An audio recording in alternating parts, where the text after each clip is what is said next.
Hi, my name's Dave Hooper. I want to tell you a story that began with an innocent question. Back when I was just a regular guy, I'd been a career entrepreneur with some successes and failures. In other words, by this point in my life, I'd been humbled. But we were okay financially, my wife had another son on the way, and life was pretty good. That was February of 2011, which was the last normal month I'd ever have. That's when I first took a closer look at 9/11 and found something astonishing, something that would change my life. This is the story of how one simple accidental question came to be, and how it led to another, and then another, becoming a research obsession that crashed my belief system and drove my marriage, relationships, and sanity to the brink of disaster, and how out from that brink came my awakening. You can't write or talk about it, you just have to see it to believe it, and that's why this film was born. So let's start at the beginning, when my eyes first opened. Looking into 9/11 by itself didn't bring on this spiritual awakening, but it was the first domino to fall. You're about to get a peek down the rabbit hole, but just a peek, just enough to see that there is one. So get ready, because you're going to see some things that will test your beliefs and your notion of reality. So why don't we ease into it? Because you know what it's like when you first open your eyes after a deep sleep. That first light can be intense.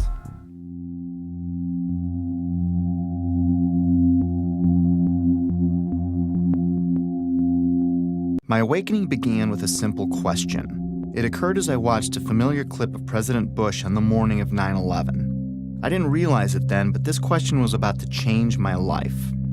Bush is sitting at Booker Elementary School in Sarasota, Florida at 9:05 a.m. when White House Chief of Staff Andrew Card whispers into the president's ear.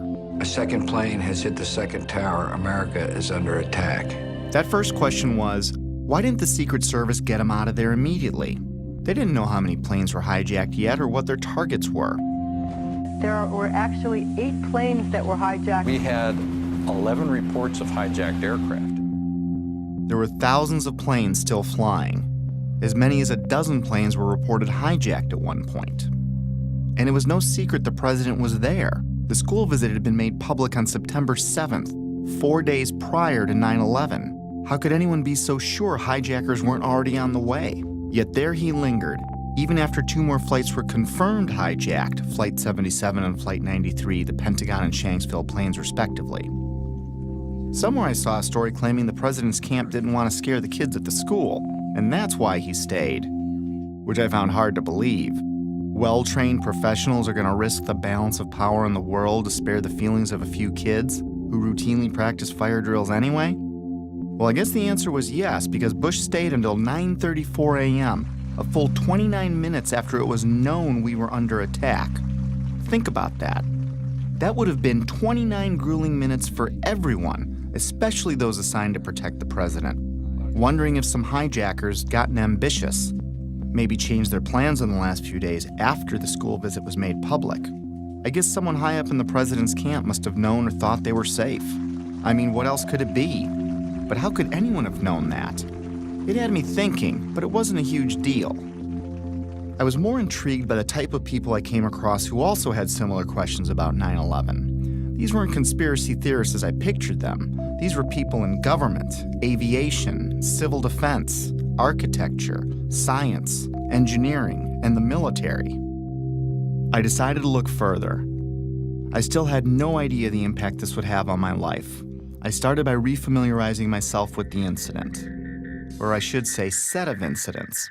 Of course, we all remember the second tower being hit, but I didn't put much thought into the other parts of that day. And soon after looking, I was reminded that there were several incredible events on 9/11. I'd put almost no thought into the particulars of that day for 10 years. But that was about to change. In chronological order, the official version goes like this. 4 planes were hijacked by 19 mostly Saudi Arabian terrorists who then flew or attempted to fly those planes into 4 U.S. buildings: World Trade Center 1, World Trade Center 2, the Pentagon, and the U.S. Capitol. 3 of them were successful. American Airlines Flight 11 hit the first tower, the North Tower, at 8:46 a.m. United Airlines Flight 175 hit the South Tower at 9:03 a.m. American Airlines Flight 77 hit the Pentagon at 9:37 a.m. At 9:59, the South Tower collapsed after burning for less than an hour. At 10:07 a.m., United Flight 93 crashed in a field in Shanksville, Pennsylvania. Then at 10:28 a.m., the North Tower collapsed. And I barely remembered that a third building at the World Trade Center, Building 7, collapsed at 5:20 p.m. to close out the day. The National Institute of Standards and Technology, more commonly known as NIST, backed up the official government version that intense fires weakened the steel and caused all three buildings to fail, including Building 7, which oddly enough was not hit by an airplane, nor was it exposed to jet fuel, which is what I thought melted the towers to get that progressive collapse started. And you had that intense heat probably weakened the structure as well. As I looked for answers, I found Shyam Sundar of NIST stating, "The buildings were not brought down by explosives." Until then, I didn't know explosives were even in the conversation.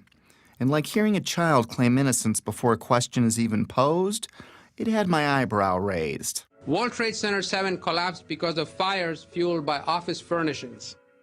It did not collapse from explosives or from fuel oil fires. While researching the official government story, I saw a news flash that the 9/11 families wanted an investigation of World Trade Center 7. I was a bit surprised. Why would they be questioning the official story?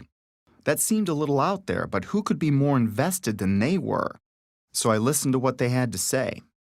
Our perception of what happened on September 11th is very different from the general public's perception, I'd say, for the most part. I believe that the public is still uninformed about most of the issues that are surrounding them. I just don't think the public at all knows. They want to believe. I think the truth sometimes can be frightening. There's some deep explaining to do. The bottom line is that it needs to be investigated. We have to demand a new investigation. I want justice here. Nobody ever stopped to have a scientific investigation. A scientific investigation. A scientific... What did these families know that I didn't? It's obvious once you look, they've been trying to say something is wrong, and we need to look at 9/11 more closely, especially Building 7. And they weren't alone. I found an endless sea of organizations, rallies, websites, books, and films about that day, but I never really heard about any of them on the evening news. The families and many others were pointing to World Trade Center Building 7, the last one to collapse. I wanted to research what was so special about Building 7. We were only a few days away from launching my new business when I shared with Betsy that I didn't think there was any harm in pushing it back a bit so I could look into Building 7 for myself. This news, combined with the controversial nature of what I was looking into, was met with less than enthusiastic support by my wife, even though she tried to hide it. It was understandable. Remember, our baby was due in a few months, and I was suggesting changes, but they weren't too big and she was okay with it, so I moved forward. And that's how it began. I didn't know it then, but I set us on a course that would lead our marriage to the brink of disaster. But that hadn't happened yet, so let's pick this back up at Building 7. Here are some basic facts. World Trade Center 7, which was located in downtown New York City, is sometimes called the Salomon Brothers Building, but is most commonly referred to as Building 7. With construction beginning in 1984, it benefited from many modern advancements in building technology. It was a 47-story, steel-framed, fireproof skyscraper standing 550 feet tall. It was 300 feet from the nearest tower, the North Tower, or about a football field away. Even though it was one of the largest buildings in Manhattan, it looked small next to the Twin Towers. In September of 2001, Building 7 would have been the tallest building in 33 states. It collapsed at 5:20 p.m. the afternoon of September 11th. Even though Building 7 was not hit by an airplane, the official explanation for all three buildings that collapsed was that intense fires weakened the steel, resulting in total symmetrical building failure. The official story goes on to state that in Building 7, column 79 gave out first, starting a progressive failure of the remaining columns, which allowed the building to fall almost as fast as a bowling ball would into its own footprint. If a building that size accidentally collapsed on any other day, it would have been as famous as the Titanic sinking. Yet according to a 2006 Zogby poll, 43% of Americans never even heard of Building 7. Building 7 housed the CIA's largest station outside of Washington, D.C. It also contained the Secret Service's biggest field office. The IRS, Department of Defense, and the SEC also occupied entire floors. The mayor's emergency management bunker was located in the building, but ironically, it wasn't used that day. The rest of the tenants were primarily banks such as Solomon Smith Barney, which occupied the top 17 floors. Many government and SEC documents for cases primarily against Wall Street banks, but also including WorldCom and Enron, were destroyed, crippling the investigation into thousands of cases. At this point, I didn't think anything was too far out of place. I'd come across a few strange things, but I wasn't thinking conspiracy or anything like that. I did, however, find it a little odd that falling debris could set off a chain of events, ultimately turning Building 7 into a pile of rubble. However, I really didn't understand the physics involved, at least not yet. But I didn't need to understand physics to find it pretty strange that the whole building would crash through itself. I've played with Legos. Tip over? Maybe. But to pile drive through itself didn't make sense. At least the Twin Towers were hit by planes, but no plane hit Building 7. Sometimes it's easier for me to tackle complex issues with simple metaphors, so I thought of a stove. Then I imagined what kind of materials would I need to add to the fire so that all 4 legs would collapse simultaneously, and I couldn't answer it. Better yet, let's say I stacked 10 stoves on top of each other, and then I welded them together to better represent any of the buildings that collapsed that day. Now I go and light, let's say, the 7th stove up on the stack. What could cause the 7th stove's legs to give out simultaneously and cause every other stove below it and above it to break apart into tiny pieces, crashing to a pile of rubble in a few seconds? And how could that happen 3 times in a row? After breaking it down, I felt a little pit in my stomach for the first time, but I assured myself that I must be missing something. With that said, it was time to take a crash course in high-rise fires. It seems that high-rise fires are more common than I thought. I found hundreds of them. According to a 2011 report by the National Fire Protection Association, there are an average of 110 fires each year in buildings over 13 stories tall. According to the report, between 2005 and 2009, there were 550 high-rise fires. Of course, there are many more all throughout history, but let's talk about some of the more startling ones. Sao Paulo, Brazil, the Joelma building, 1974. Sparked by an electrical fire, the residential building burned twice as long as the Twin Towers, yet it stood. The underlying structure wasn't even weakened. In fact, it's still in use today.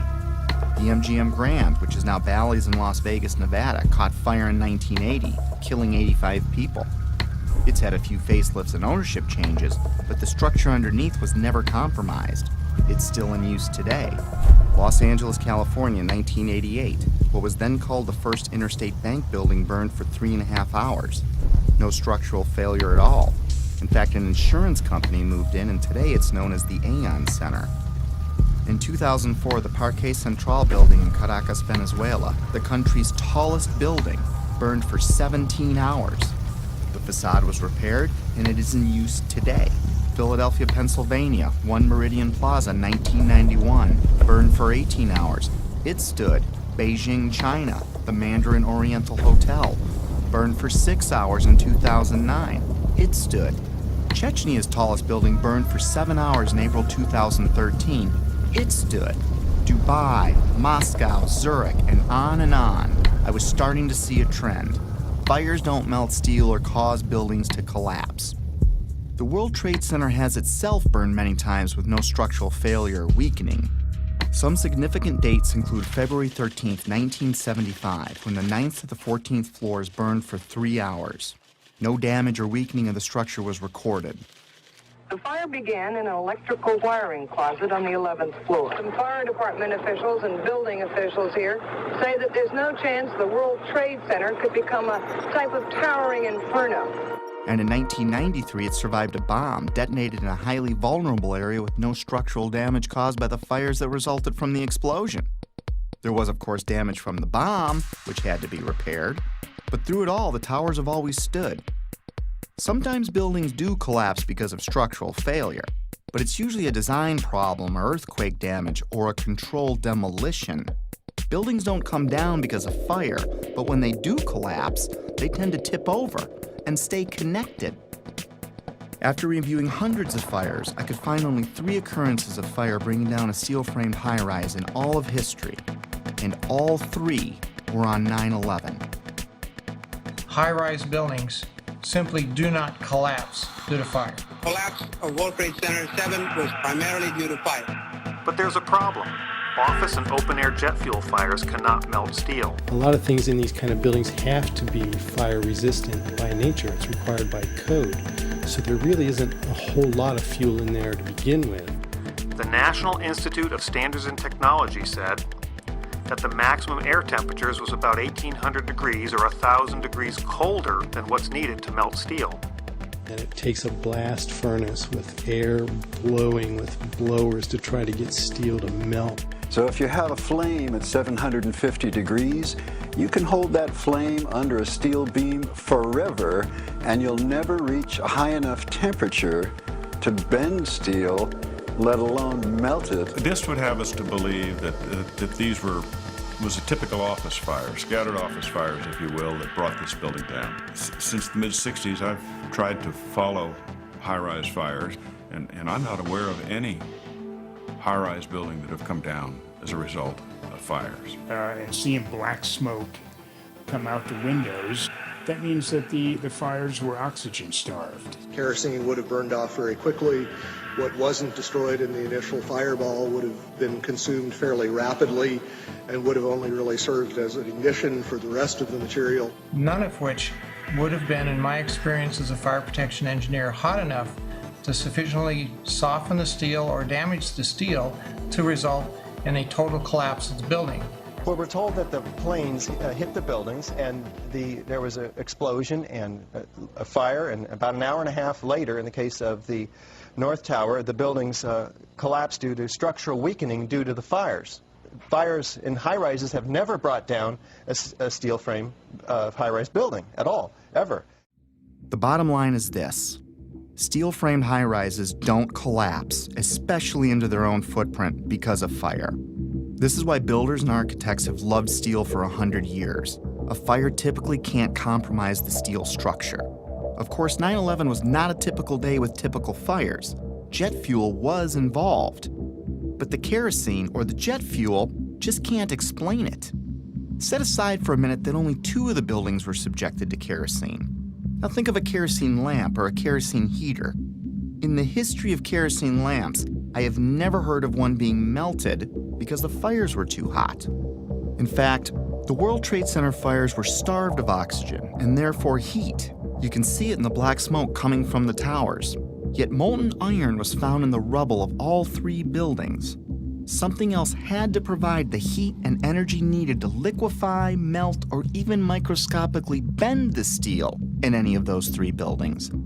And unless you work for NIST, scientists agree that neither jet fuel, nor the furnishings inside those buildings could have heated the steel enough to melt it. I was starting to realize that something else must have been involved in the collapse of at least Building 7, if not all 3. Okay, maybe airplanes weakened the structure of the Twin Towers, which we'll be looking into more deeply later. For now, believe it or not, planes have hit many buildings throughout history and none fell. Of course, none were hit with planes as large as the ones on 9/11, but that still leaves Building 7. I couldn't explain it. Can you tell me that if I throw a flaming chunk of metal off of one building, I can make the building next to it collapse in on itself a few hours later? Why do demolition companies even exist if you can just light a few random fires and wait for an implosion? Maybe the steel structure in Building 7 was so badly damaged from falling debris that the entire structure was compromised. It still can't explain the symmetrical collapse, but I looked anyway. Other buildings that have suffered severe structural damage by natural disaster or bombs didn't disintegrate into rubble piles. They stayed together in some way. Even the buildings in the Trade Center complex that suffered worse damage than Building 7 didn't collapse in on themselves. This uneasy feeling was growing, but there was much more to understand about Building 7's collapse, especially before I started jumping to conclusions in my own head. I needed to hear from some experts. It just didn't add up, the way the whole thing sort of pile drove itself into the ground and all at near free fall speed. Collapses straight down into its own footprint at free fall speed. This is uncanny. There's 40,000 tons of structural steel designed to resist this collapse. This building had 40,000 tons of structural steel in its structural system, and that is intended to keep it from going anywhere. The animation sequence from the National Institute of Standards and Technology for their model, their mathematical model of the collapse of building number 7. And they have the inside members that one column gave way, which they claim resulted in the collapse of all the surrounding members, and then this precipitated a global collapse. This would just not be physically possible for a gravitational collapse. According to NIST, the failure occurred at column 79 on level 12. This means basically they're talking about a single columnar collapse or failure that resulted in a total collapse of the building. That just does not make any sense. Regardless of the engineering, the logic tells you that if you have a single failure at some random point in the building, that the entire building is not going to collapse. Buildings don't break that way. The story that just a few columns can cause a synchronized global collapse, an implosion, is, well, that's just nonsense. The exterior columns on the outside as well as on the inside at the bottom would have to be severed almost at the same time. The building would want to topple over. It would want to bend over that weakened area and topple over sideways. What we saw the structures came straight down upon itself. It cannot happen that when you have asymmetric damage, you will get a perfectly symmetrical collapse. At free fall speed. That's impossible. That's a violation of the fundamental law of physics that says that for every action there's an equal and opposite reaction. If you took a billiard ball and dropped at the height of the Twin Towers and you just merely stopped it and started at every floor in free fall, it would take over a minute and a half to reach the ground. The buildings were down in 10 seconds.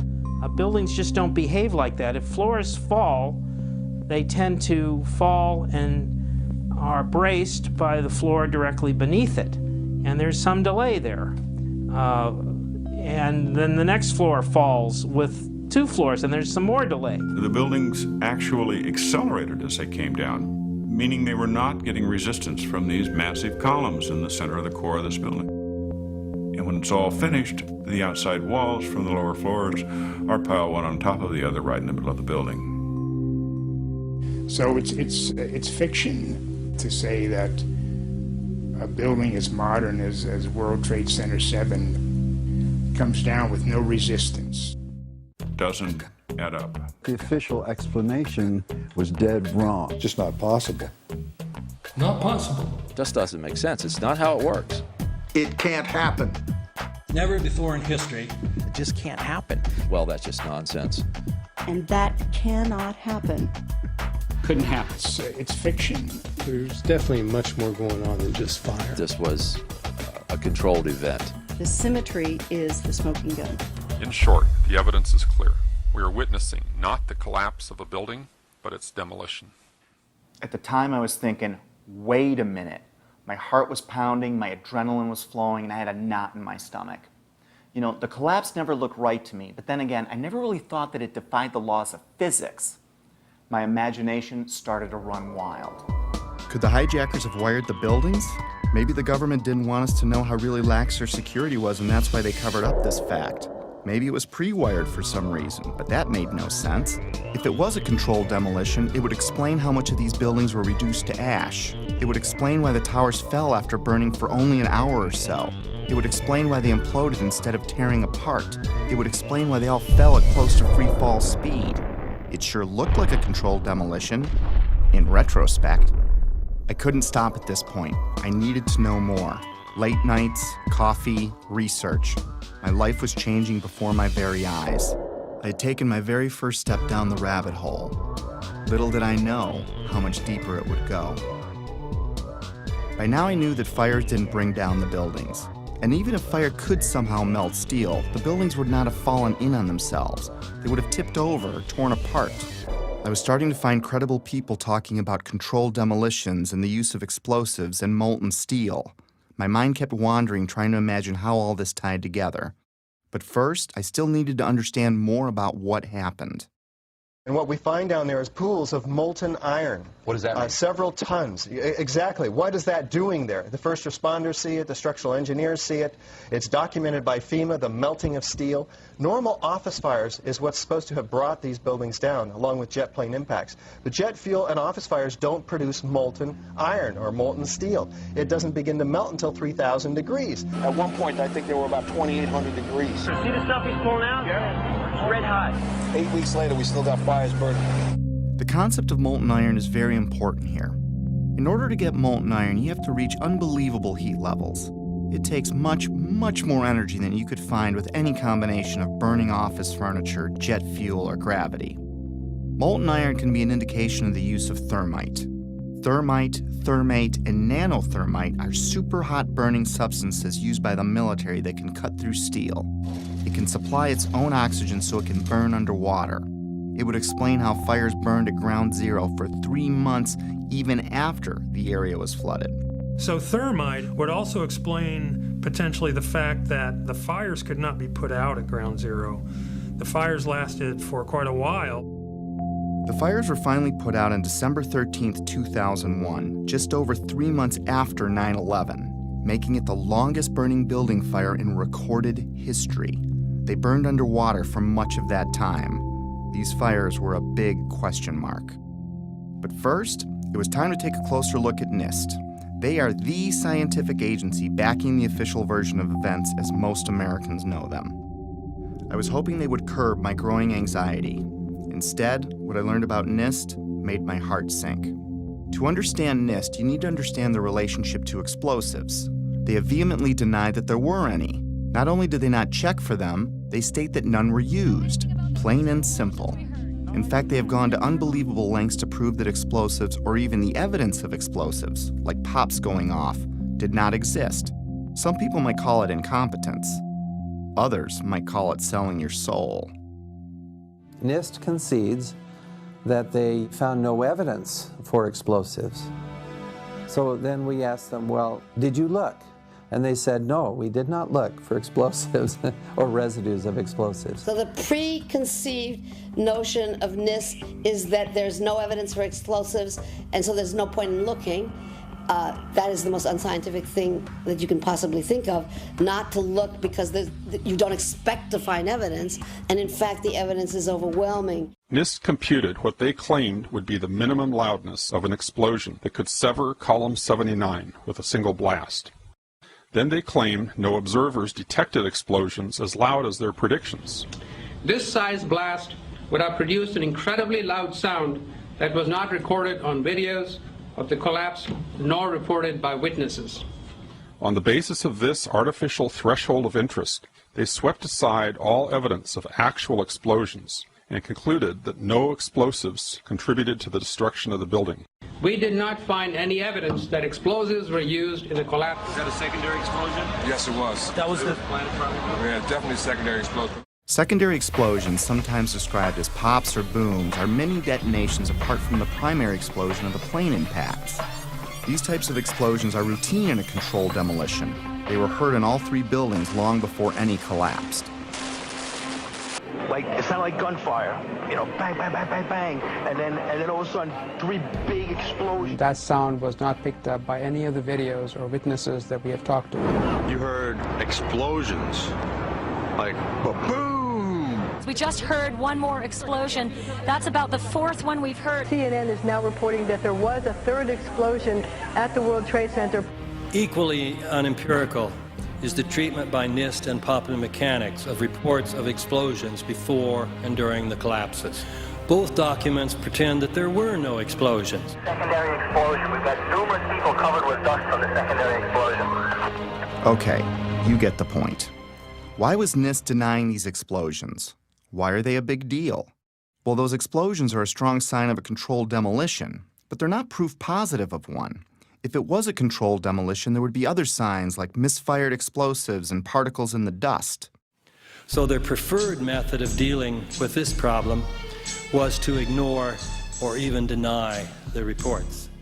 John Gross, one of the chief authors of the NIST report, was captured on film while he was making a public presentation, saying that he knew of absolutely no eyewitness who has said there was a pool of molten steel. I'm curious about the pool of molten steel that was found in the bottom of the towers. First of all, let's go back to your basic premise that there was a pool of molten steel. I know of absolutely nobody, no eyewitness who said so. Get down below and you see molten steel running down the channel rails. Like you're in a foundry. Like lava from a volcano. The fires got very intense down there and actually melted beams where it was molten steel that was being dug out. Underground, it was still so hot that molten metal dripped down the sides of the wall from Building 6. The premise that there was a pool of molten steel. I know of absolutely nobody, no eyewitness who said so, nobody who's produced it. I was on the site, I was on the steel yards, so I don't know that that's so. Then I was at the site 2 weeks after it happened with Governor Pataki, right? And they had to cease digging that day. You know why? They were finding pockets of molten liquid metal. In an office fire, you cannot generate enough heat to melt steel. And yet we have evidence of molten iron in the microspheres, in the rubble pile, and the metal pouring out of the side of the tower. About 7 minutes before its final destruction, almost an hour after the plane hit, molten metal was seen coming out of the northeast corner near the 80th floor. What was going on here? These guys at NIST are the official version. Office and jet fuel fires can reach about 1600 degrees under ideal conditions, but NIST said that the fires burned at 1800 degrees, which they claim was just enough to weaken and bend the steel, which led to complete failure of each building's infrastructure. But that still leaves us more than 1,000 degrees short of molten metal, which was found all over Ground Zero. They denied that molten metal existed, and they denied that witnesses heard secondary explosions going off. Even the NIST computer animation of Building 7's collapse is inaccurate, showing the outer structural walls crumpling in instead of coming straight down. The NIST report, on which popular mechanics and much of the press has relied, is not a scientific report. It is a political document. We need to have an investigation of NIST themselves. I believe that the reports that came out are not true. So the fact that NIST says that is absolutely, in my opinion, it's criminal. NIST wasn't looking for the truth. They were trying to hide it. But why? Were they asked to falsify their findings? I didn't think they came up with this on their own. When I see John Gross fidget and blush as he states there was no molten metal, I see a man that is doing what many of us do when we don't tell the truth. It's basic human nature. My feelings at the time were like the moment you catch your significant other in a lie. Maybe there's an explanation, but your heart is racing until you get some answers. And if something like that's ever happened to you, you may understand needing to know more, but not wanting to know more, if that makes sense. Was there more evidence of a controlled demolitions besides explosions? And where did the molten metal come from? I needed more before I could get my head around this. I took a deeper look into all the buildings, the airplane strikes, and the possibility of planted explosives. Mostly, I was looking for something to explain away this growing pile of problems. I was looking for answers that could reduce my growing anxiety. Instead, I would fall further down the rabbit hole. By now, Betsy was about to give birth. The idea of putting the business off for a week had turned into a few months, and I couldn't help from talking about my findings all the time, even though Betsy asked me to tone it down. She needed more from me as a husband and father, and I needed more from her to preserve my sanity. Then my dad died, and 8 days later, my son was born. I was all over the place. This prompted my first break. I was in a very strange place, grieving my dad and celebrating my son, while digesting this new information that no one wanted to discuss. What I'd been working on was no secret to my whole family, and everyone seemed pretty relieved when it looked like I was re-entering my normal life. I was enjoying the family and starting to talk about business again, which made Betsy happy. And I wasn't talking about 9/11 anymore, which made Betsy even happier. But just when things were getting back to normal, I started getting a feeling, an urge to get back into it. It kept growing and I couldn't explain why I had it. I tried to ignore it, but I couldn't. And like an addict that fell off the wagon, I was back at it like I'd never left. I still wasn't certain what brought down Building 7, but I was pretty sure it wasn't fire. And it certainly wasn't an airplane since it wasn't hit by one. Maybe a look at the Twin Towers could shed some light on this. Most skyscrapers are built on steel or concrete frames, which is a grid of columns and beams that goes all the way through the building. The World Trade Center was different. It was what engineers call a tube structure.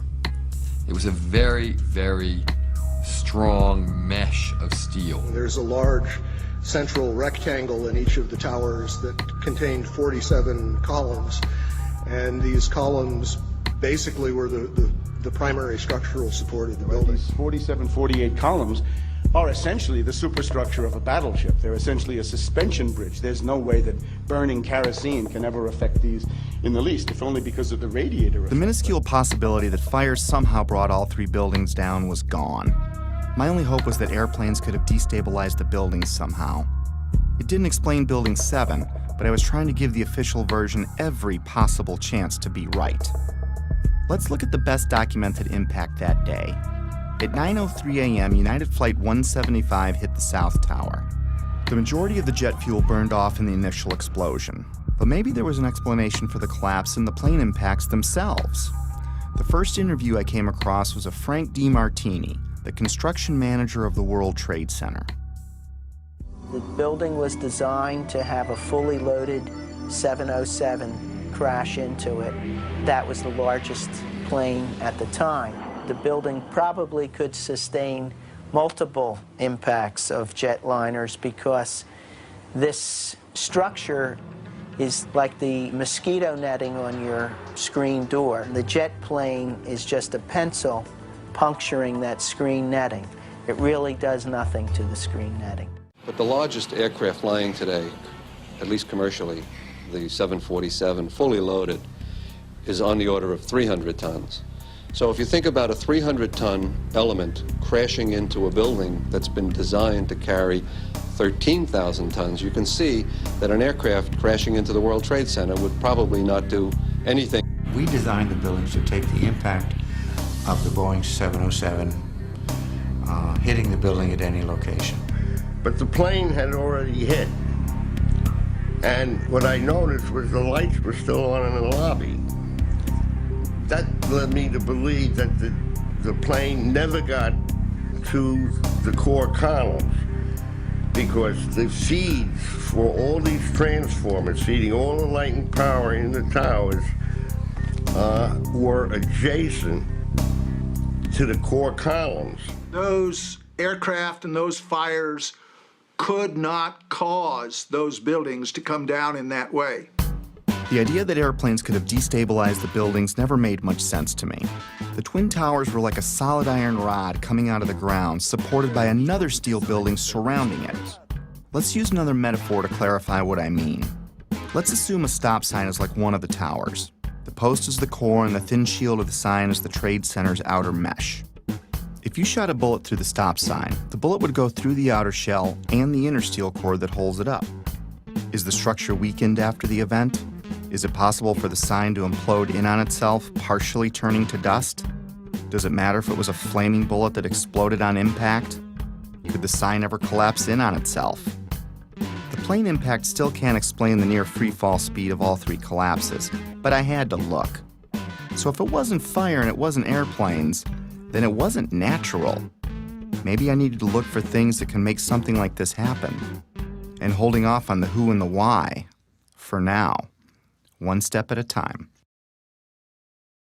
And it's my expert opinion.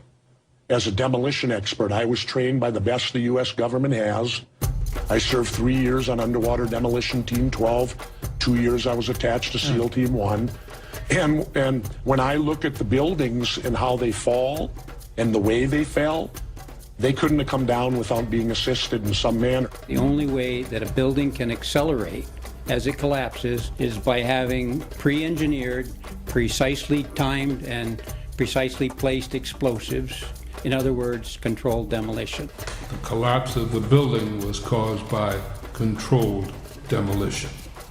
In fact, the evidence shows very strongly that there were explosives used in the way the buildings came down. We started running, floor by floor, instead of popping out. It was as if they had detonated. Yeah, detonated. They were planned to take down a building. Boom, boom, boom, boom, boom, boom, boom. All the way down. Explosives are used to demolish buildings like this in just seconds. Okay, so it's a controlled demolition. What's the problem with that? Let's just think about this. Controlled demolitions cannot be engineered and rigged in a day. It takes months. And therefore, this event must have been planned in advance. Controlled demolition is used to bring unwanted buildings neatly down into their own footprint. It's part science and part art. Through the placement and synchronization of many different types of explosives, demolition companies can control how and when any building falls. Some are brought down or pulled in a plain Jane fashion, and others as a pyrotechnic show for an active audience. There are many more, but let's look at 8 typical signs of controlled demolition. We've already covered a few of them. We know the buildings fell at near freefall speed and the collapses were symmetrical. Anyone can see that with the naked eye. We already established people heard explosions, but it was confusing to me. And of course you're going to hear loud noises as a building collapses. This needed further investigation. By now I was only going to trust my own eyes when it came to researching 9/11. I think it's too important an event to let someone else tell you what to believe about it. But I'm getting ahead of myself. There are 118 documented testimonies of explosions heard from firemen and other first responders alone, which took a court order to be released, and that doesn't include the maintenance employees or regular tower workers. After analyzing locations and timestamps, I broke explosions into 3 categories. Impact synchronized booms were explosions seemingly timed with the plane strikes in the seconds before and after the collisions. Pre-collapse pops were explosions heard all over the buildings from the time of the first plane impact until Building 7 fell.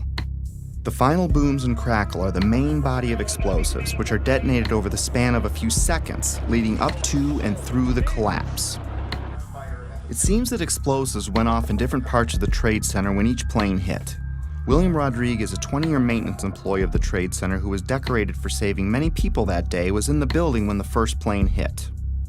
Let's hear what he and a few others had to say about a subterranean explosion coinciding with the first plane hit. It was a huge explosion that came from under my feet, meaning that it came from the sub-levels between B2 and B3. And there was a huge explosion at the top of the building. You could hear the difference from the bottom and all the way through the top. They were having coffee in the World Trade Center when the first plane struck. And all of a sudden it sounded like, I don't know where the subway is, but it sounded like a subway collision, a bomb. Just got out of the tunnel and it blew. The subway tunnel? Yeah. Yes, I was right there. I was down in the basement, came down, all of a sudden the elevator blew up, smoke. I dragged the guy out, his skin was hanging off, and I dragged him out and I helped him out of to the ambulance. What that man is describing sounds like an explosion, not jet fuel dripping down elevator shafts, as stated in the official version. Why did so many people hear an explosion below ground? A collision above might crack or break some windows, but I didn't understand how that could tear up the lobby, especially when you consider the base of the building would have felt the least amount of vibration as the shockwave was absorbed by the 95 floors above it. Remember, these images are from before the second plane strike, meaning these images were recorded between 8:46 and 9:03 a.m. The only thing that had happened so far is a plane impact around the 95th floor of this building.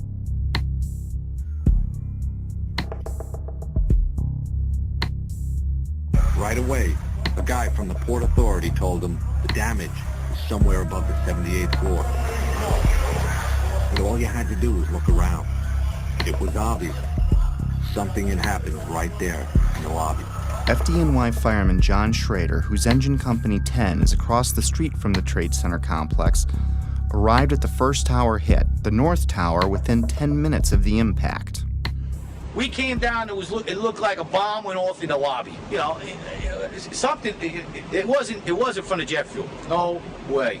The ladies that are with me were in the World Trade Center in the first building and escaped through the lobby where they report they believe there was a bomb in the lobby. The bomb hit the lobby first, and a couple of seconds in the first plane hit. I mean, I know of people that got killed in the basement. I know of people that got broken legs in the basement. People got reconstructive surgery because the walls hit them in the face. At the time, I was actually in the subway heading towards the World Trade Center right around Franklin Street. And after the first explosion, the subway station started to fill with smoke. The subway cars started to fill with smoke, and the subways actually stopped. With so many people talking about the explosions at street level, it would make sense that early reports had the FBI and others looking into bombs at the base of the buildings. Apparently what appears to happen was that at the same time two planes hit the building, that the FBI most likely thinks that there was a car or truck packed with explosives underneath the buildings, which also exploded at the same time and brought both of them down. Reason to believe that one of the explosions at the World Trade Center may have been caused by a van that was parked in the building that may have had some type of explosive device in it. I spoke to the chief of safety for the New York City Fire Department. He received word of the possibility of a secondary device, that is another bomb going off. There was another explosion which took place. According to his theory, he thinks that there were actually devices that were planted in the building. Jenny Carr was recording a business meeting near the Trade Center at 8:46 a.m. on 9/11 when we hear the basement explosion. 9 seconds later, we can hear the first plane hitting the North Tower.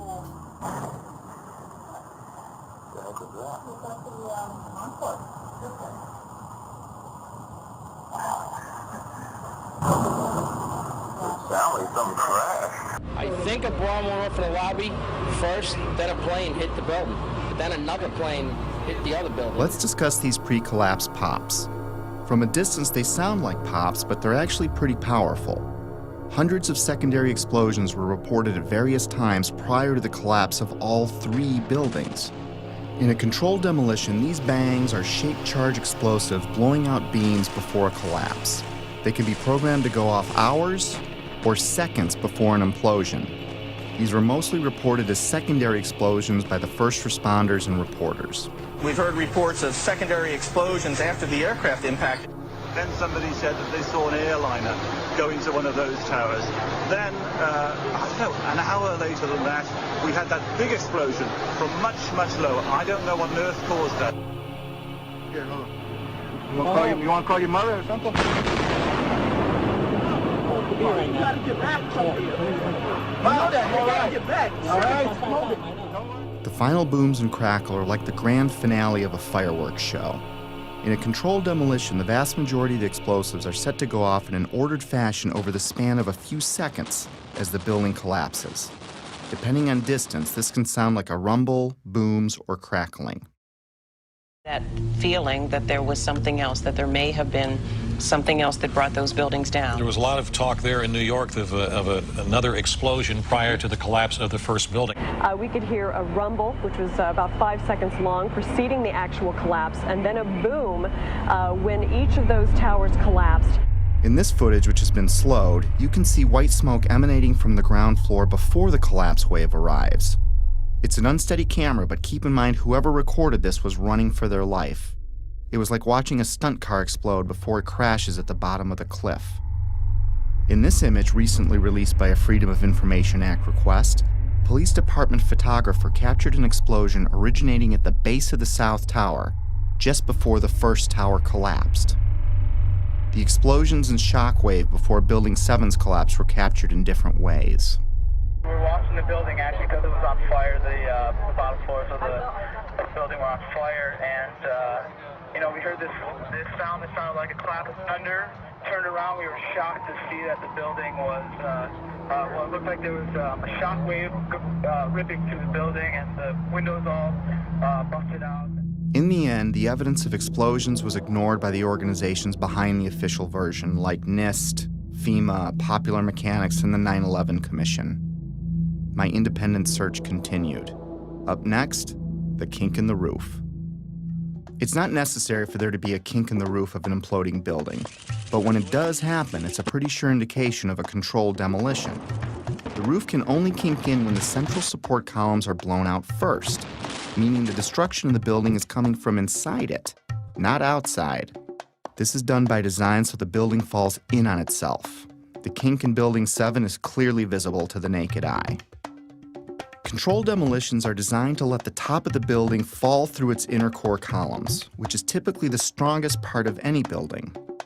Watch the penthouse of Building 7 sink into the floor below it just before the collapse begins. Squibs. Squibs are the sixth indicator on our list. In demolition vernacular, squibs refer to visible blasts from explosive charges. Often they are visible through mistiming or malfunction in some way. Usually they are hidden in the debris cloud. In simple terms, squibs are visual evidence of explosives. Squibs were recorded from the moment of the first plane impact through the collapse of the last tower. For me, they went unnoticed until I looked at the video more closely. These stills captured squibs as the towers collapsed. The official version stated these squibs were compressed air caused by the pancaking floors, which squeezed air to the point of bursting out a window. The seal of the building was already broken when the collapse began. Logically, if it was compressed air, it should have found the path of least resistance through the broken part of the building. It shouldn't have knocked out a window here or a window there, as many as 40 floors below the blast wave. Naysayers tend to say, well, that's just air being blown out the windows. I mean, it doesn't really work to say it's just air pressure. And I estimated these are coming out faster than 100 miles an hour. The following clips show multiple squibs popping out, sometimes simultaneously, sometimes dozens of floors away from each other. Of all the 9/11 information I've come across, this may have been the easiest to spot. Yet it provided me with one of those stark moments in which the reality of 9/11 sunk in to a new level. In this clip, notice how the squib occurs before the floors above reach the blast ejection point. Not all squibs, however, were easy to spot. Remember how we discussed explosions that were timed to go off with the plane impacts? Well, this is the first plane impact. Notice the dark brown smoke coming out of the top floor of the tower. This smoke is already dissipating before the plane strikes the building. In this segment, the NBC camera is pointed at the north tower. The first tower hit. In a few seconds, the second tower is going to be hit. You'll know it when it happens because of the reporter's voice and the fireball in the lower left corner of the screen. Now keep your eye on the east facade, the one on the left.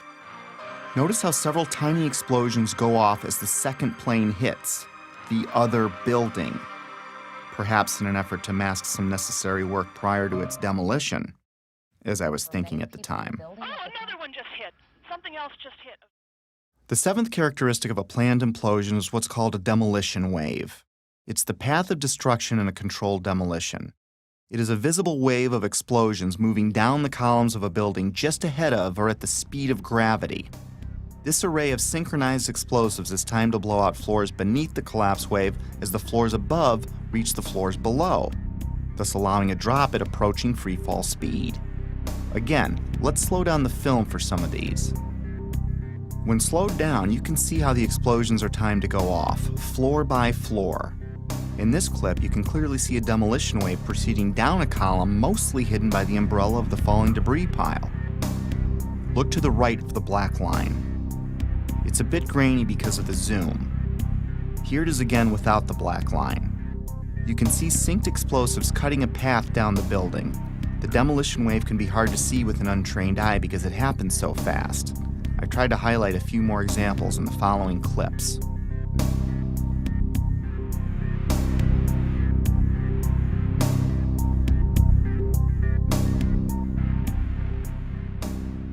Often buildings being demolished will have a mesh around them to keep projectiles from shooting away.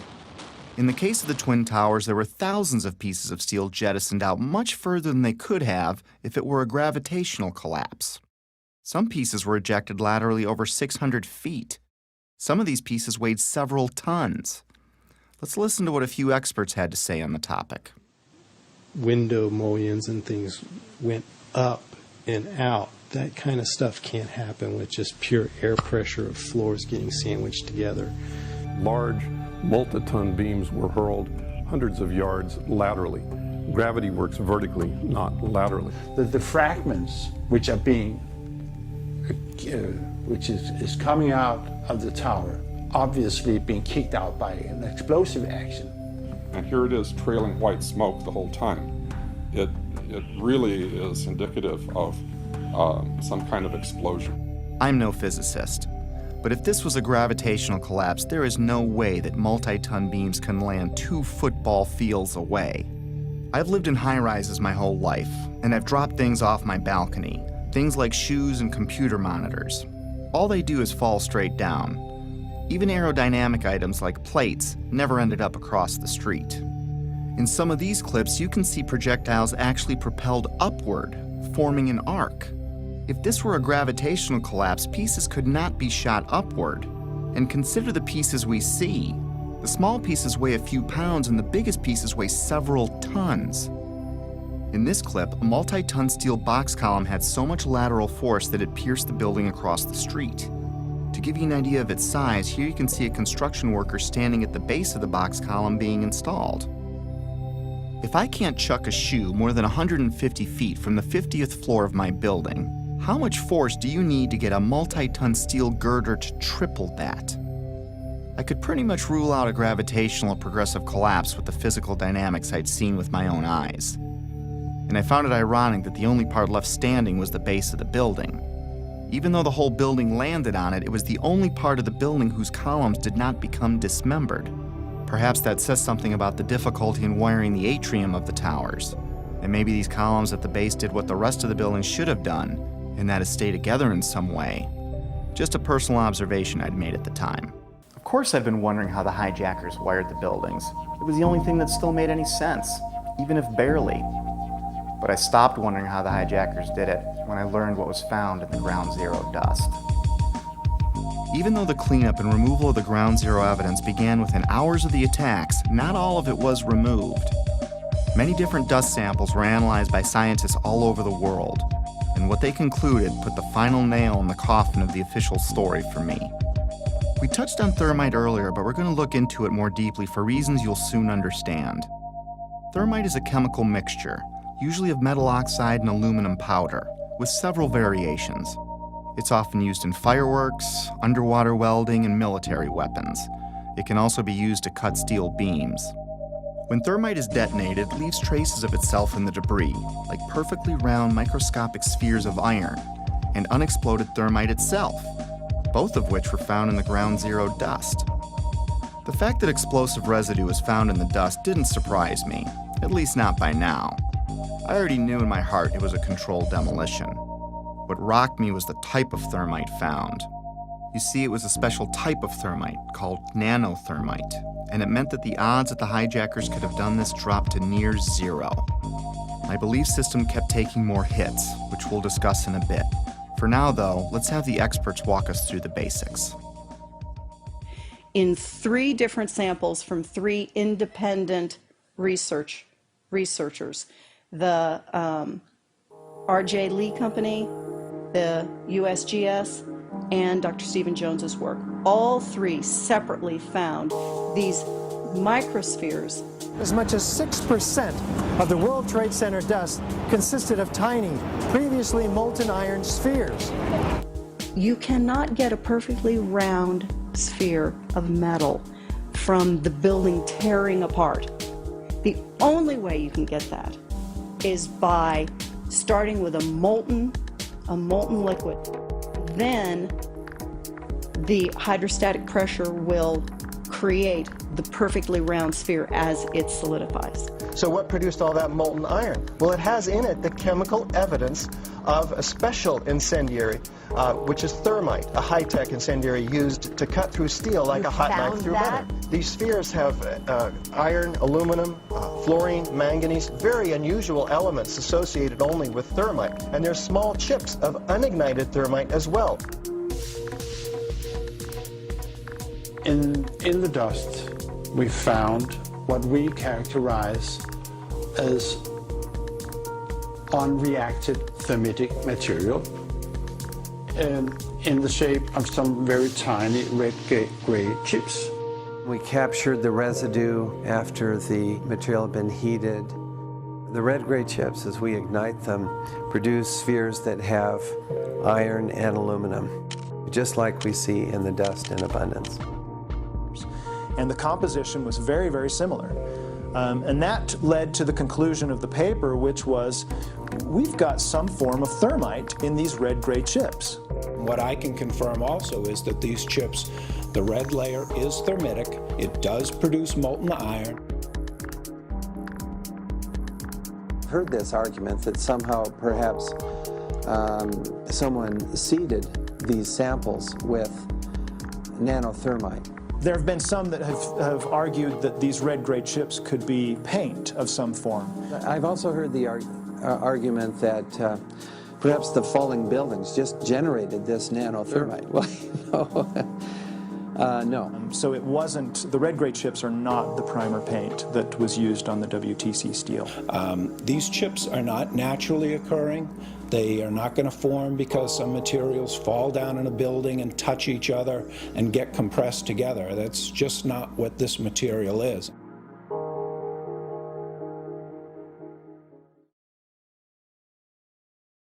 What we have found is a modern version of thermite, which we call nanothermite, which is produced in a different way. It is not just two powders being mixed. First of all, the iron oxide grains are uniform and approximately 100 nanometers across. That's very tiny, much smaller than a human hair. The aluminum occurs in plates that are about 40 nanometers across. I have no idea how to make those. I mean, this is a high-tech material, and it's embedded in a carbon-rich matrix with order. These red-gray materials have very orderly sheets containing aluminum. This is a material that is made up of nano-sized particles that are all very uniform, very symmetrical. The aluminum appears in thin platelets about 40 nanometers thick. It is the small size of the particles involved in this material that allow us to characterize it as nanothermite. These really are sophisticated materials and probably only developed in a laboratory. This is very high-tech thermite, nanothermite. It's not found in a cave in Afghanistan. It's produced in very sophisticated Defense Department contracting laboratories. We compared our spike that we got with a spike from known nanothermite, which is produced at a military laboratory. Their measured energy released with known nanothermite was less than these red-gray chips. What we are dealing with, I think, in World Trade Center is modern military material which is unknown to the general public. It takes steel and it creates molten steel. So it takes beams of steel and it turns it into molten steel, and it just everything underneath just sinks into the ground like what you saw. And it is a special U.S. military grade weapon. So the military uses it for a number of different applications. Okay? It is a military grade weapon. It's not something you could make ever. I was pretty astonished at how deep this rabbit hole was getting, even though I still had no idea what I was in for. Of course, by now, I had to acknowledge this was a planned demolition, unless I wanted to lie to myself. Maybe you can explain squibs, but how do you explain explosions or the molten steel? And if you explain that, how do you explain the rate of fall or thermite in the dust? I had to face facts. No matter what my heart wanted to believe, these buildings were wired to blow, plain and simple. But it wasn't until understanding how nanothermite is made and who has it that I considered, for the first time, that someone other than the hijackers had to be involved. And as scary as it was to consider, it might even be homegrown. Hundreds of questions kept flooding in. Why would underfunded guys on the other side of the world use something so exotic as nanothermite that could easily be tracked by our intelligence services? Who would sell it or make it for them? Why risk accessing the buildings every day for months? How did Building 7 get detonated at the end of the day? If you have the means and go to the trouble of getting nanothermite and wiring the building, why let the plan rest on using box cutters to overthrow military and combat-trained airline pilots, along with dozens of passengers, as the official version states? Heck, why bother killing yourself in a plane crash at all if it wasn't needed to take the buildings down? I had no idea what I was staring at least not yet. but a few puzzle pieces had been filled in. I knew that the buildings were brought down by controlled demolition, military thermite was used, NIST was being used to sell a lie, and someone wanted us to think that planes had caused this. I kept replaying the event in my head over and over, assimilating each new piece of information as I discovered it. And like a retreating army, my line in the sand about what could have really happened kept moving further and further back and getting closer to home. But I was on a mission and I was obsessed to find out the truth. Researching late every night was disrupting my home life again, and my wife still didn't see eye to eye with me about 9/11. Back then, she still believed the official version, but she hadn't seen what I had. For a time, she even thought I was losing it. For a time, I wondered it myself, because I was coming across things I had a hard time believing. My former dismissive, conventional thinking self was fading away as my eyes continued to open, causing changes in my belief system and further destabilizing our home. It was harder than ever to drop the subject. Rifts were developing in other relationships too. I was angry at everything and everyone, from God to the government to anyone that didn't want to hear or believe what I had to say. I became a bit reclusive as I dug deeper. If the building was wired, lots of people had to get past security every day for a while. Remember when I said I lived in high-rises my whole life? Well, I worked in them too. And there is no way you can access buildings like those without the building security knowing. Lots of equipment had to be brought in. Authorization forms would need to be filled out. There would be drilling and pounding and dust in the ventilation ducts. Whoever was coming in would need a plausible reason to be there. They would need access to the elevator shafts. They would be taking incredible risks each day unless they had permission to access the guts of the building. Anybody who's ever watched a building being demolished on purpose knows that if you're going to do this, you have to get at the under infrastructure of a building and bring it down. The columns could have been set up with explosive devices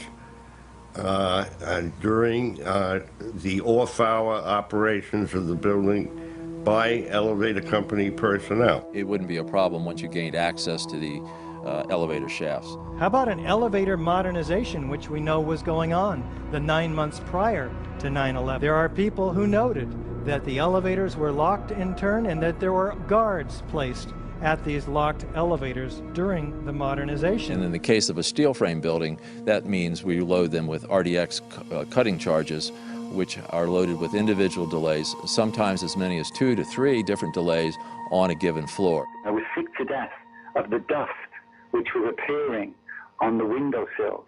It was dirty grey and very, very noticeable in that week leading up to 9/11. There were workers throughout the World Trade Center that had access to the hoistway, which is immediately adjacent to the core columns and beams in the building. The fact that there were visitors, like engineers of some kind, wandering around the floors, carrying toolboxes and cables and so on. We're talking about several tons of nanothermite and ordinary thermite. One would have to have access through security. Video cameras caught trucks arriving at the World Trade Center from about August 23rd until every night until about September 2nd, September 3rd. And the trucks were arriving at about 3 o'clock in the morning when everybody else had left the building, including the janitorial trucks. Something was brought into that building that would help with the detonation. There may have been work done on the detonation before. It may have been going on for months, but whatever they needed at the very end, they came and brought in that 10-day period.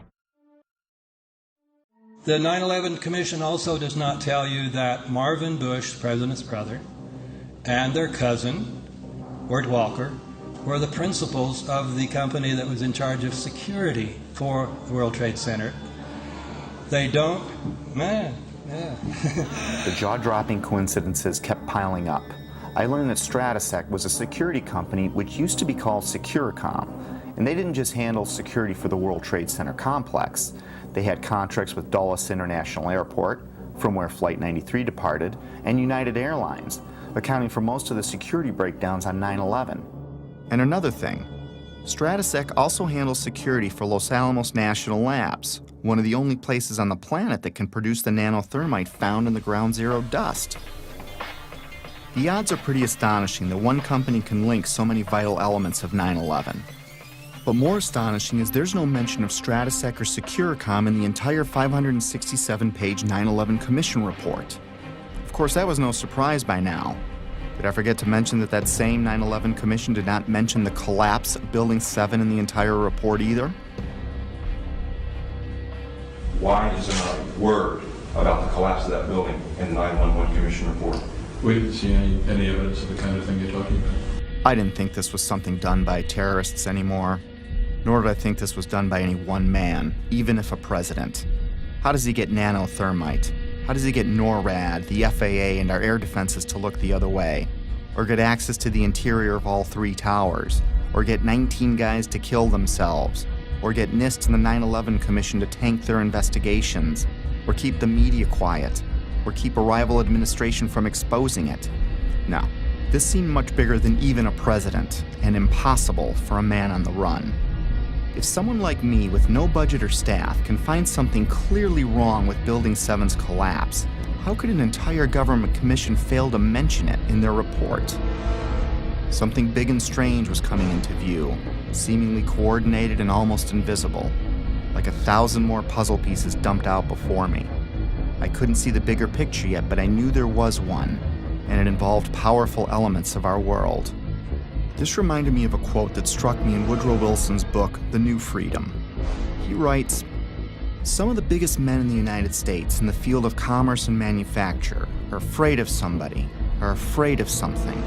They know that there is a power somewhere so organized, so subtle, so watchful, so interlocked, so complete, so pervasive, that they had better not speak above their breath when they speak in condemnation of it."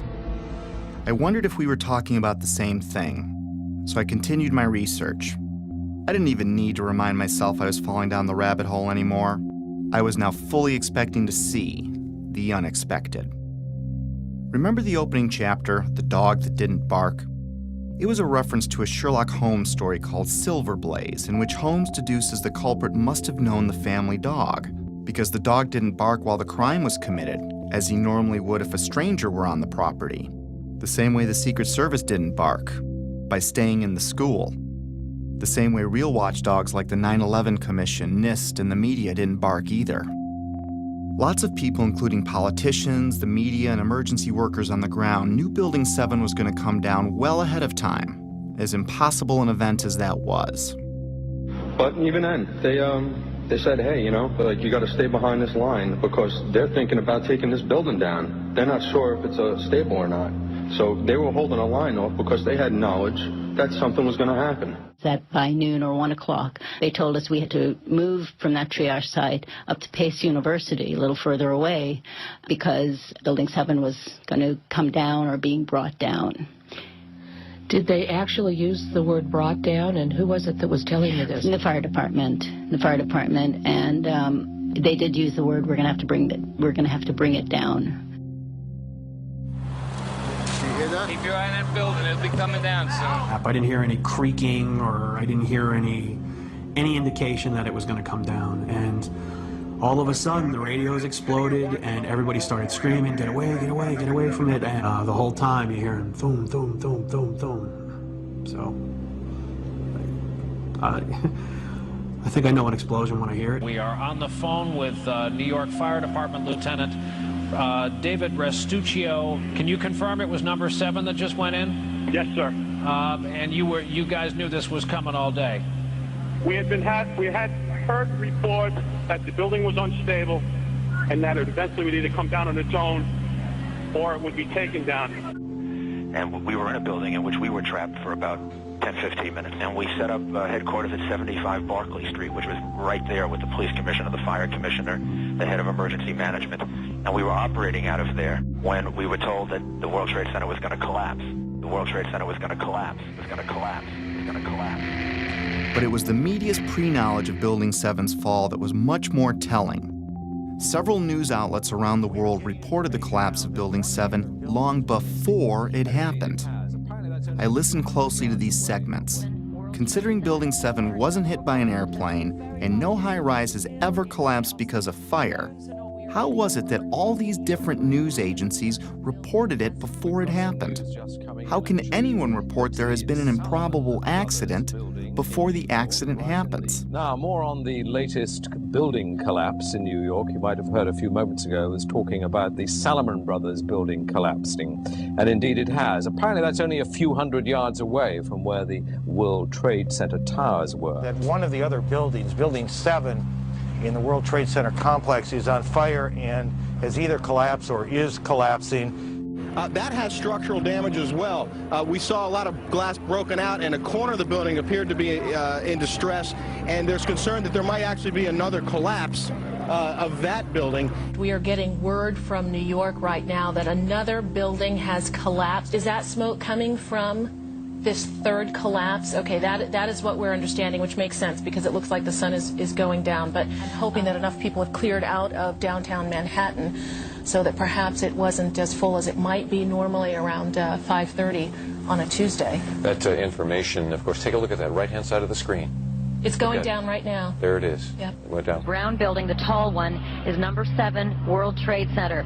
I've heard several reports from several different officers now that that is the building that is going to go down next.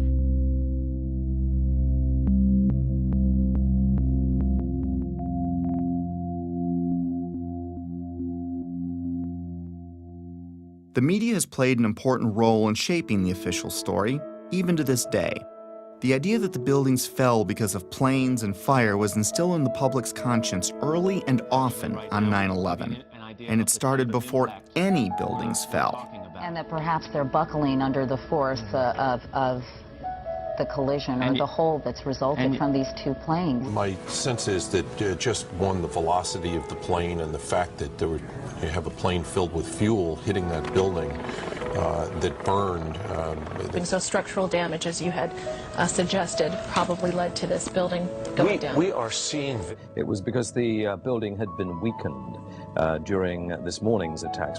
And then I witnessed both towers collapse, one first and then the second, mostly due to structural failure because the fire was just too intense. And now we are told that there's a fire there and that building may collapse as well as you can. Pictures of airplanes flying into buildings, fires burning, huge structures collapsing, have filled us with disbelief. Metaphor time. Let's say your local TV news breaks in with a report of a car accident at the corner of Main and First Avenue because a car blew out a tire, swerved into a tanker truck, and it exploded. Now your office is at that corner, so you go out and look, but everything looks fine. You flip stations and other stations are reporting it too, using different wire services even. As you stare out the window wondering where there's another Main and First Avenue, a car drives into a parked gas truck and it explodes. Have you witnessed a miracle or a staged event? If what I was finding were mistakes in a massive ruse, then the sheer boldness and size of it alone is why I never saw it before. It reminded me of a quote often attributed to Joseph Goebbels, the minister of propaganda for Hitler's Nazi Germany, who stated that, "If you tell a lie big enough and keep repeating it, people will eventually come to believe it." I found a pattern of bullying, intimidation, and belittling of anyone asking valid questions, which did nothing to soften my growing anger, even though I had no idea to where or to whom it was directed. We're not buying it. Okay, you don't have to buy anything. You're American. You want to be a nut, you can be a nut. Anybody who thinks that 9/11 was carried out by the government isn't a truther. They're idiots. I'm merely saying it is wrong, blasphemous, and sinful for you to suggest, imply, or help other people come to the conclusion that the U.S. government killed 3,000 of its own citizens, because it didn't. How big a lunatic do you have to be to watch two giant airliners packed with jet fuel slam into buildings on live TV, igniting a massive inferno that burned for 2 hours, and then think, well, if you believe that was the cause? These people are idiots. They're mentally ill. They should be treated with respect. It's an insult to people who are victims of 9/11 and their families. You know what? It wasn't an inside job. We can see the planes. The planes hit the building. It wasn't a controlled demolition, and the buildings came down. And it just is beyond bizarre. Yeah, and you are a nutcase, Building 7. 9/11 was an inside job. Oh, get a life. Get a life. 9/11 was an inside job. You're like the guys who think that the space aliens kidnapped Elvis or something like that. That's where you are. I didn't think it was an accident that every question is uniformly dismissed. I couldn't find a familiar journalist that seriously entertained these obvious questions that anyone would have. Could I really be onto something that the media couldn't see? Or were they trying to keep me from seeing something they did? Most reasonable people would question the official story after seeing what we've seen. So I switched my focus to independent news sources, outside the mainstream. No, they're not well-funded, slick or glitzy. Most are just regular people or sincere journalists trying to expose the truth about something in their corner of the world. One such man was Bill Cooper. I found him early in my 9/11 research. At the time, I couldn't explain how he predicted what you're about to hear. Bill Cooper spent his life in the intelligence community. He rose to the Office of Naval Security and Intelligence, serving on the intelligence briefing team for the Commander-in-Chief of the Pacific Fleet. He held several top security clearances. After the military, he developed and operated the largest civilian intelligence agency in the world. The world's largest and most successful civilian intelligence gathering operation in the world, which makes me privy to an awful lot of information that none of you will ever see. In other words, he was very credible. The following clip is from his radio program, The Hour of the Time, which aired on the night of June 28, 2001, 76 days before 9/11 happened. A CNN reporter found Osama bin Laden, took a television camera crew with him, went into Osama bin Laden's hideout, interviewed him and his top leadership, his top lieutenants and colonels and generals in their hideout. This is a CNN reporter with a camera crew. And he came out and told everybody, within 3 weeks, Osama bin Laden is going to attack the United States and Israel. Now, don't you think that's kind of strange, folks? You see, because the largest intelligence apparatus in the world, with the biggest budget in the history of the world, has been looking for Osama bin Laden for years and years and years, and can't find him. And whatever is going to happen that they're going to blame on Osama bin Laden, don't you even believe it. When in hell are all you people going to wake up? All these early news reports were glaring misfires in what seemed to be an otherwise coordinated media campaign. Misfires not unlike the ones meant to coincide with the first plane impact. Little mistakes that my untrained eye never picked up before, but that I was now finding all over, spawning even more questions, and fueling the early stages of what would become my spiritual awakening. As I continued finding evidence leading me away from the official version, it was not surprising the main body of evidence was being removed within hours of the attacks, cleaning up a crime scene with no real investigation.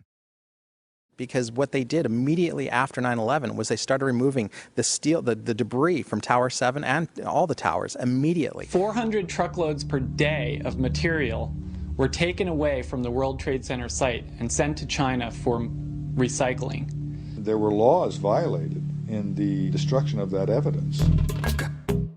I was starting to believe that things like the immediate cleanup were probably no accident.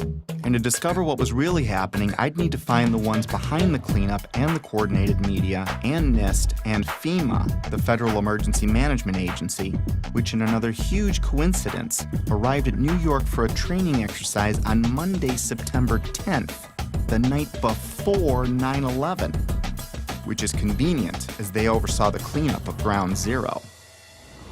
To be honest with you, we arrived on late Monday night and went into action on Tuesday morning.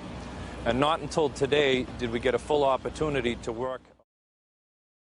Over time, it got easier to find puzzle pieces, like the following testimony by Norman Mineta, the Secretary of Transportation in 2001, who was with Vice President Dick Cheney on the morning of 9/11. And like so much other important information, this interview would also be left out of the 9/11 Commission report.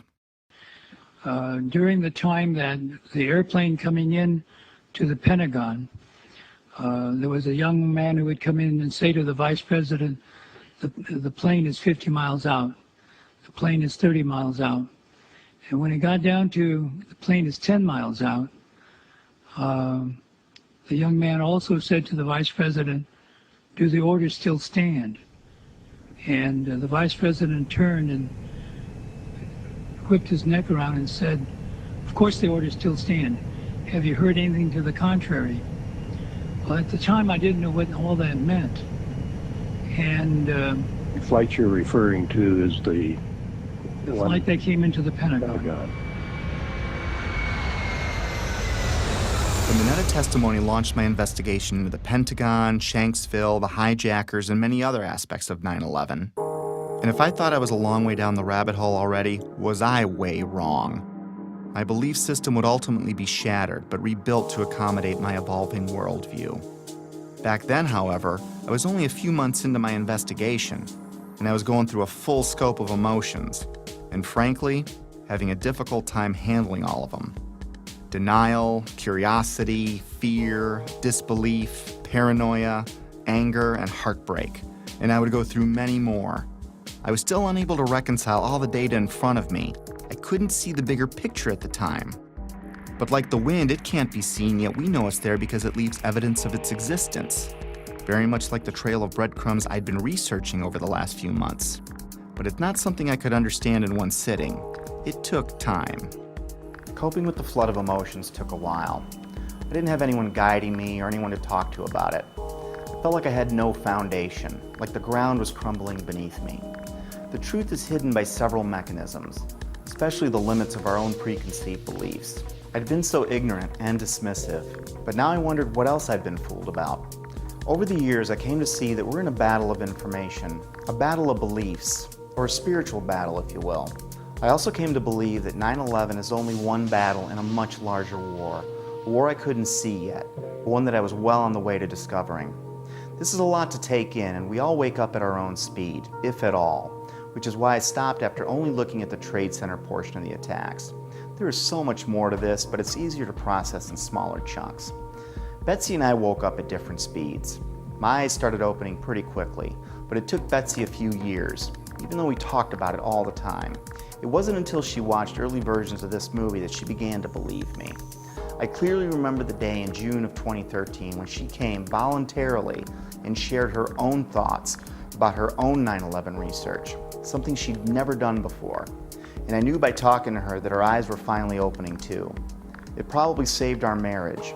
Getting past that stumbling block opened the door for us to reconnect.